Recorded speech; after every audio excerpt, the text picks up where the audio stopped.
Salut, c'est encore moi, Renard Rusé. Et comme je suis très malin, je vais t'aider et t'accompagner à apprendre tes règles de vocabulaire. Aujourd'hui, on va travailler sur les familles de mots. Tu verras, on va bien s'amuser. Les familles de mots. Ce que tu dois savoir, c'est qu'une famille de mots est formée à partir d'un mot simple. C'est ce qu'on appelle un noyau. Oui, un noyau, comme ceux que l'on trouve dans certains fruits. Tiens, imaginons que nous sommes à la plage et choisissons le mot sable.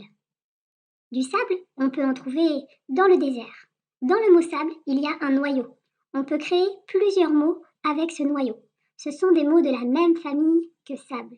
Par exemple, sablonneux. On peut aussi créer d'autres mots, comme un sablier. Parmi les mots de la famille de sable, il y a aussi le mot ensablé, comme ce bateau, qui est ensablé dans le sable.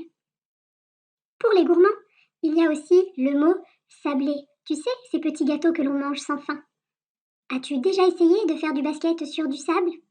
Je peux te dire que c'est très difficile. Dans le mot sable, on trouve S-A-B-L. C'est ce qui s'appelle le noyau. Avec ce même noyau, on peut créer le mot ensablé. Avec ce même noyau, on peut toujours créer d'autres mots, comme sablé. Tu sais, les petits gâteaux. Et rappelle-toi du sablier. Il fait partie de la même famille que sable. D'ailleurs, dans sablier, on retrouve le même noyau. On peut dire d'une route qu'elle est sablonneuse.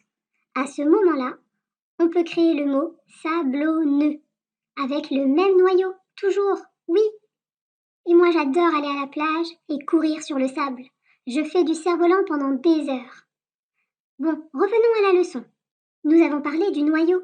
Maintenant, voyons comment l'on appelle les syllabes qui se trouvent avant et après le noyau.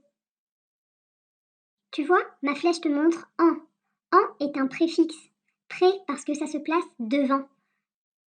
Tu as aussi les syllabes à la fin du noyau.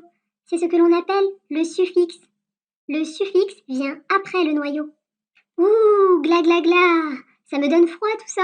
Bon, voyons voir le mot glace. Glace est le noyau. Si l'on ajoute un E, ça nous donne le mot glace. Moi j'adore la glace. Et quel est ton parfum préféré? Glace est donc le noyau, et la lettre qui se trouve après le noyau, c'est ce que l'on appelle le suffixe. Voyons voir un autre exemple. Glacé. Glacé comme un igloo. Nous avons toujours le même noyau et le suffixe change. Dans glace, nous pouvons trouver le mot glacial. Glacial, comme le temps qu'il fait lorsque je vais couper mon sapin. Devine, ce sera glaçon. Et oui, les glaçons, c'est ce que l'on met dans nos verres pour rafraîchir notre boisson.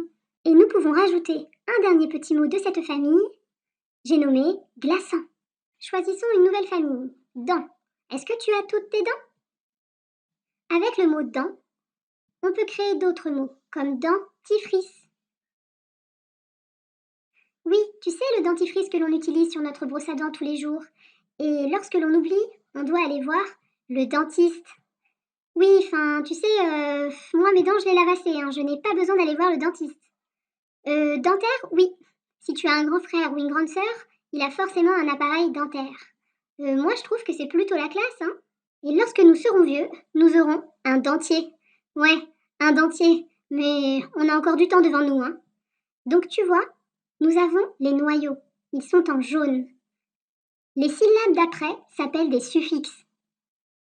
Bon, récapitulons.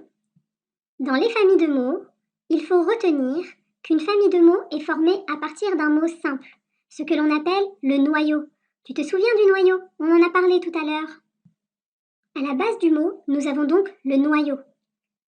S'ajoute ensuite le préfixe en fonction des besoins. Il y a plein de préfixes. Re, ré, un, il, mais il y en a encore plein d'autres. À la fin du noyau, on peut ajouter ce que l'on appelle un suffixe. Les suffixes sont très nombreux aussi. Ist, ible, yé, er, man, ik et plein d'autres encore. N'oublie pas de demander à tes parents de télécharger le petit fichier que j'ai joint à cette leçon. Il y aura une liste des préfixes et des suffixes que tu peux rencontrer autour des noyaux. Et il y aura aussi leur signification. Voilà, à très bientôt avec le renard rusé.